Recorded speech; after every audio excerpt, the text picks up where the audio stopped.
Hello and welcome to ThePrint.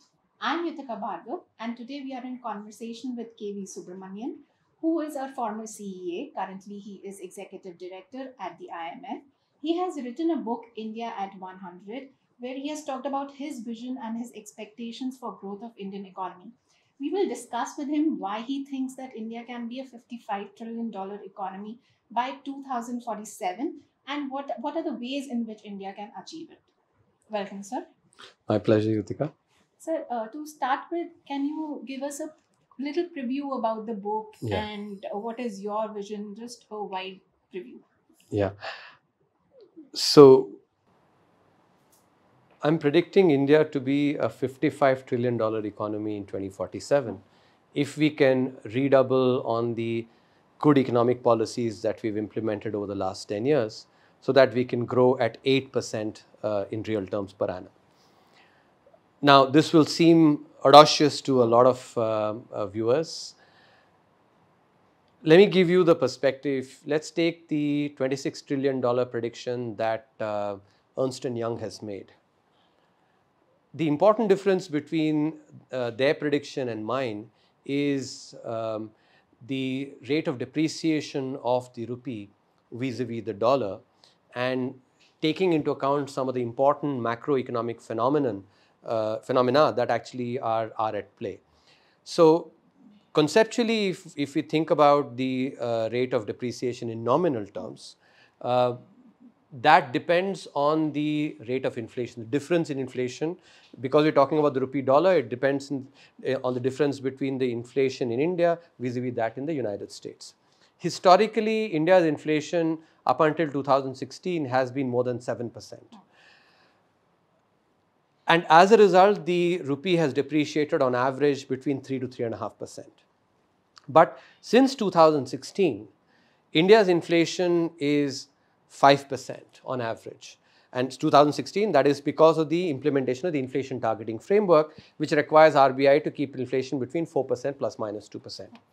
So if we've had inflation of 5% despite COVID, despite the Ukraine war, it's a very reasonable expectation that going forward, the average rate of inflation should be 5%. That I think is a conservative estimate. So compared to 7% plus inflation, when depreciation was about 3.5%, if inflation decreases to 5%, then the rate of depreciation has to decrease 1-for-1 as well. Leave alone any appreciation of the currency in real terms.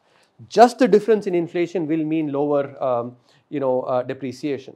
And this makes a big difference when you take into account the power of compounding. So let me, explain this.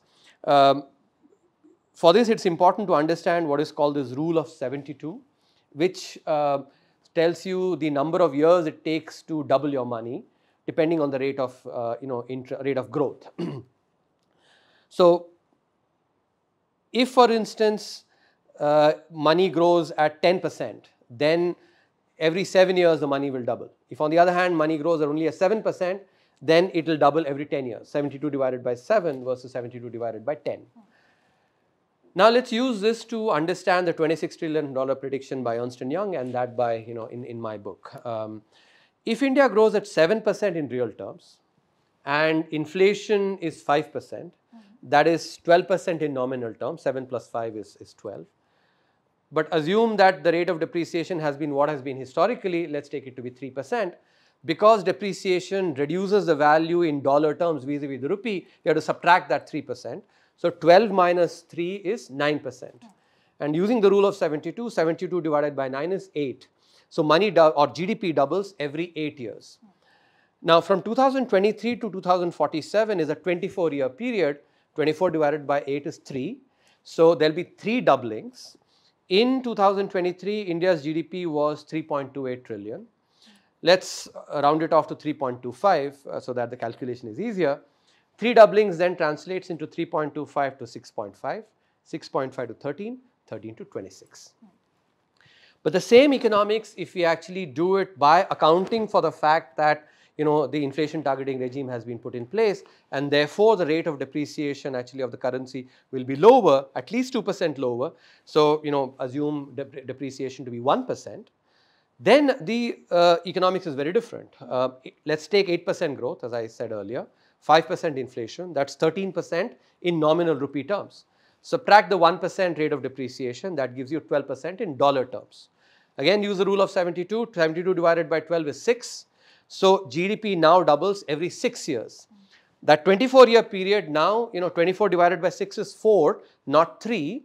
And so there are 4 doublings from 3.5 to 3.25 to 6.5, 6.5 to 13, 13 to 26, and critically 26 to 52. That's the 4th doubling. That's close to the 55 trillion number that I actually have predicted. That's using the precise calculations. Here I've given you a sort of a back of the envelope calculation. So what is really critical is taking into account the important macro dynamic of the inflation targeting regime and the impact on the depreciation thereby.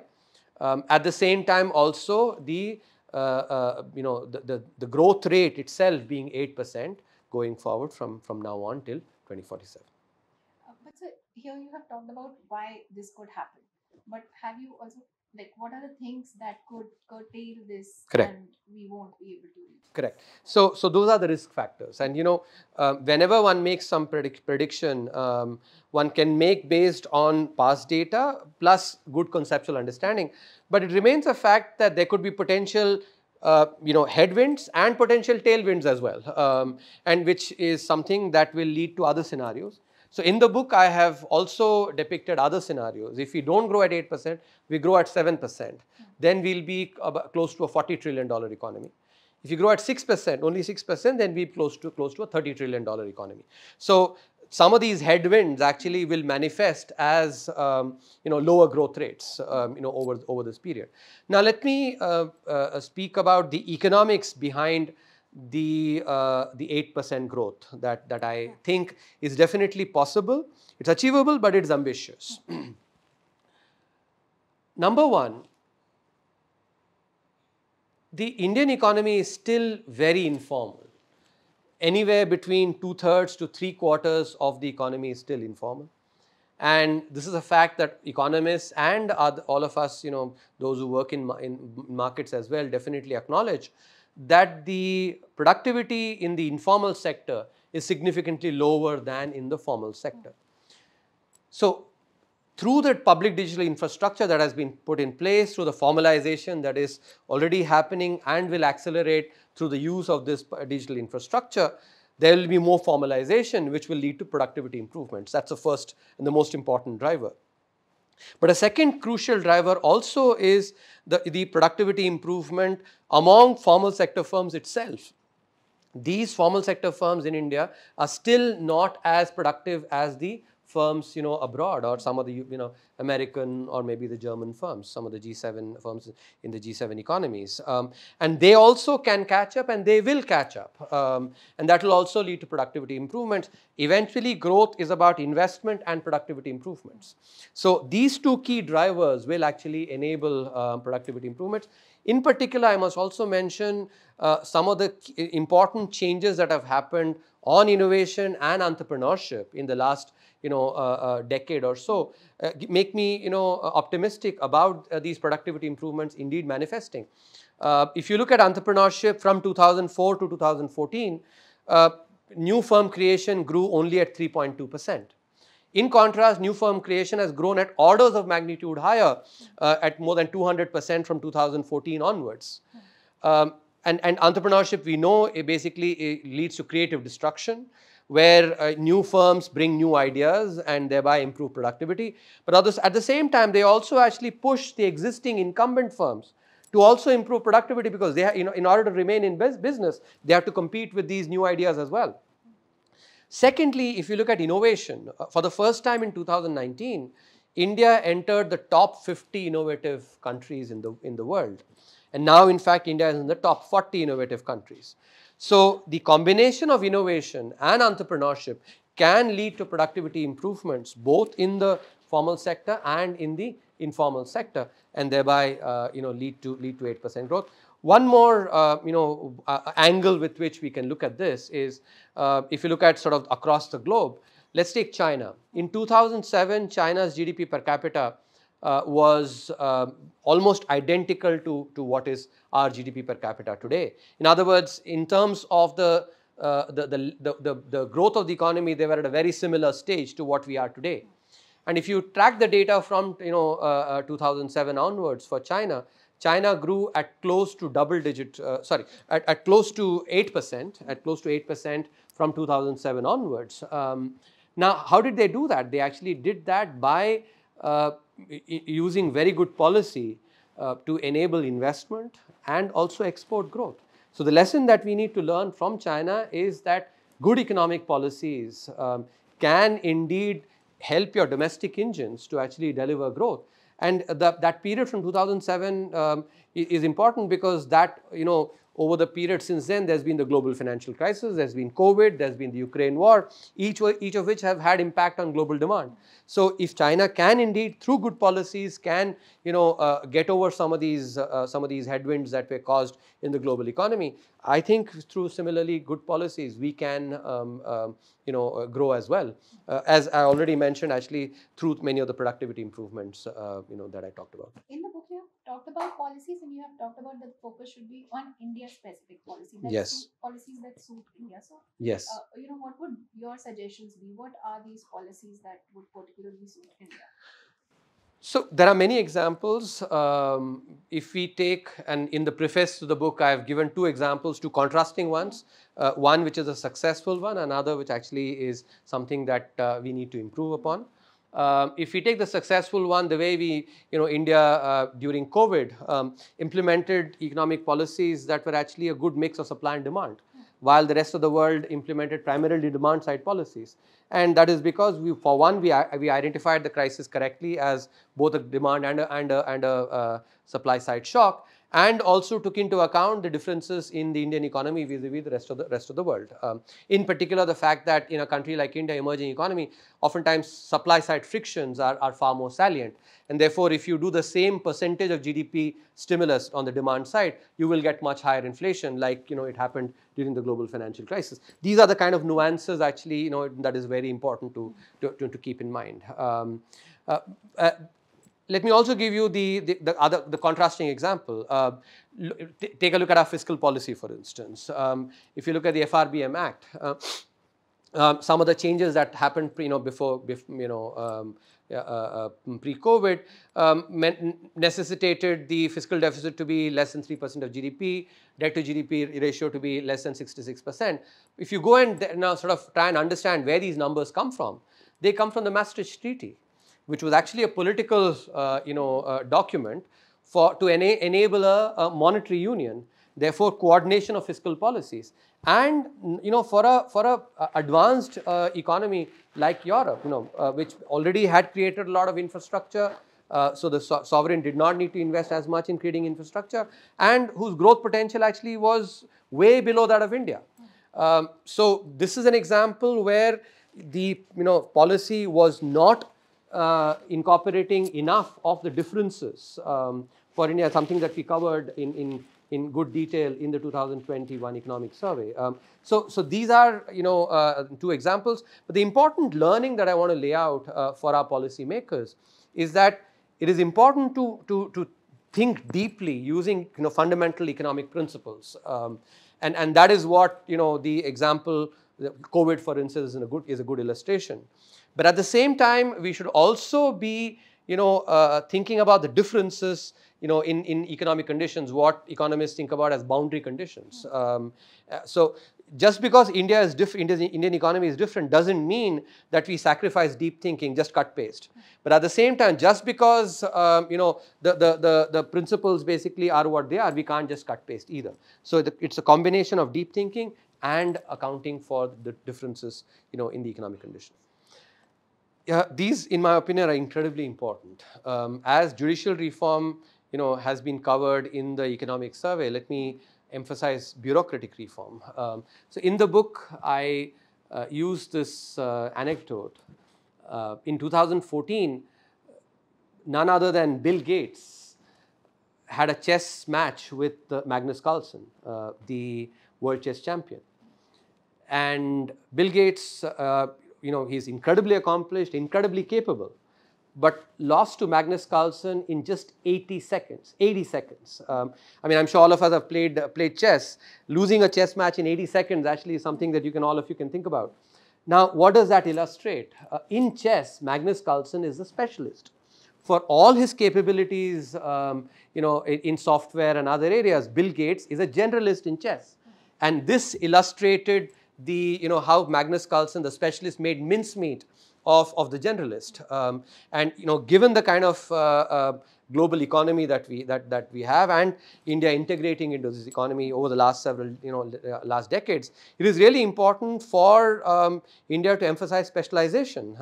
Because sometimes when I think about, is it the case that when we are negotiating across the table, we basically are, incredibly capable Bill Gates, but, in that specific area, possibly we are facing Magnus Carlsen. So it's a chess match between Carlsen and a Bill Gates. This is an aspect that we have to focus on.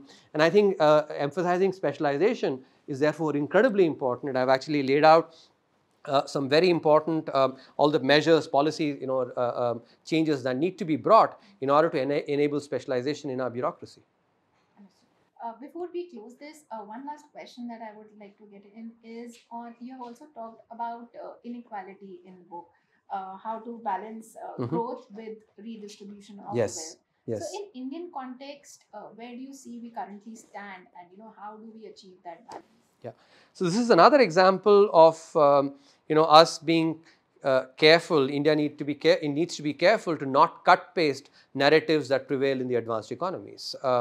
If you look at the advanced economies, and people like Thomas Piketty and others actually have talked about a lot, they oftentimes incorrectly speculate about about inequality without accounting for important differences between advanced economies and India.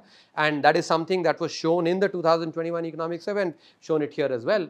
If you correlate inequality with socio-economic indicators, higher inequality correlates with lower socio-economic indicators in the advanced economies. But that is not the case in India. In India, the correlation of inequality with socio-economic indicators, same socio-economic indicators, is almost non-existent. Therefore, when we think about issues like inequality versus growth, we have to cater it to the reality in India rather than just cut pasting that narrative. At the same time, it is also critical for us to keep in mind, and I use this example from a show that I used to enjoy very much as a kid, Malgudi Days.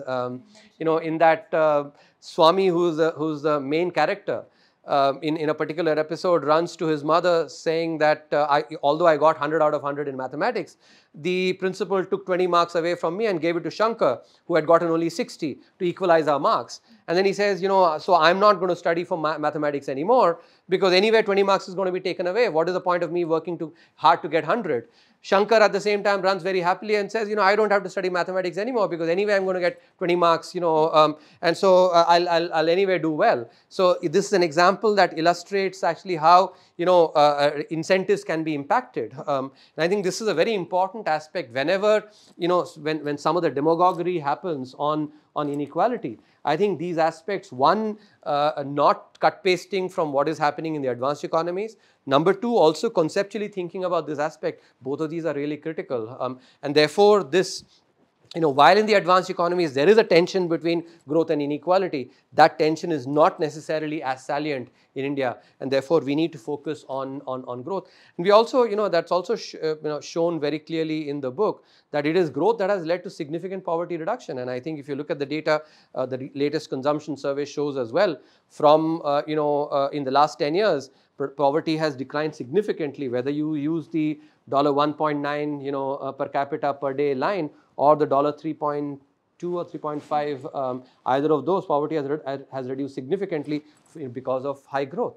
So these are all aspects that we need to keep in mind when we design policies, so that we can indeed generate growth at 8% and become the $55 trillion economy, which is indeed our potential. And I want to end with this story that anecdote that I'm quite inspired by, when I think about the Indian economy. back in the early 90s, when Sachin Tendulkar had played cricket for a few years and had started to make its mark, much like the Indian economy has also made its mark in the last few decades. Sunil Gavaskar had actually had given a statement saying that if Sachin does not score 12,000 international runs and at least 40 international hundreds, I'm going to personally go and strangle him. Now, that actually showed the kind of belief that Sunil Gavaskar had in Sachin Tendulkar's potential. But at the same time, now that we look back, on Sachin Tendulkar's career, he scored more than 15,000 runs and 100 international hundreds. But that did not happen just because of potential. He had to work really hard. In fact, when the tennis elbow injury happened, he had to actually, rediscover and come up with solutions as well. So that illustrates, in some sense very well, the potential is very much there. And that potential comes from what we've done over the last 10 years in particular. But it's not going to manifest, without us working hard. We have to redouble on good economic policies to deliver that 8% growth, which is what will then lead to, India this is a once in a few centuries opportunity, because the last time India was one of the large, economies rubbing shoulders with the top economy was around the 13th, 14th century. And so this is such an opportunity now. The next 25 years are extremely critical for India. Great. On that note, thank you so much.